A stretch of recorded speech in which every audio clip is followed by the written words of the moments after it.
ഇടുക്കി ദേവികുളം താലൂക്കിലെ വട്ടവടയിൽ യുവാവിൻ്റെ മൃതദേഹം കണ്ടെത്തി. കനാലിൽ വീണ് മരിച്ചതാണോ എന്ന് സംശയമുണ്ട്.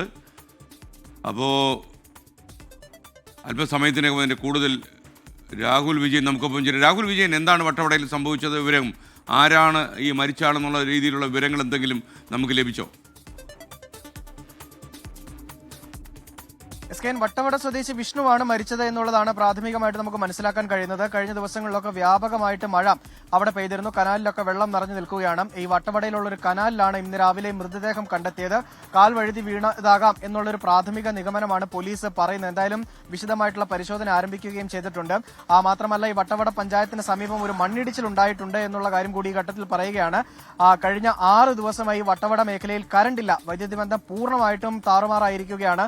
ഇവിടെ മെഴുകുതിരി മേടിക്കാൻ പോലും കടകളിലില്ല എന്നുള്ളൊരു പരാതി കൂടി നാട്ടുകാർ പറയുന്നുണ്ട്. അത്തരം വലിയ മഴക്കെടുതിയുമായി ബന്ധപ്പെട്ടുള്ള ബുദ്ധിമുട്ടുകൾ ഈ വട്ടവട മേഖലയിൽ ഉണ്ട്. അതിനിടയിലാണ് ഒരു മരണം സംഭവിച്ചിരിക്കുന്നത്. അത് കനാലിൽ വീണാണ് എന്നുള്ളതാണ് പ്രാഥമിക നിഗമനം. വട്ടവട സ്വദേശി വിഷ്ണുവാണ് മരിച്ചത്. Thank you. രാഹുൽ വിജയനാണ് വിവരങ്ങൾ നൽകിയത്.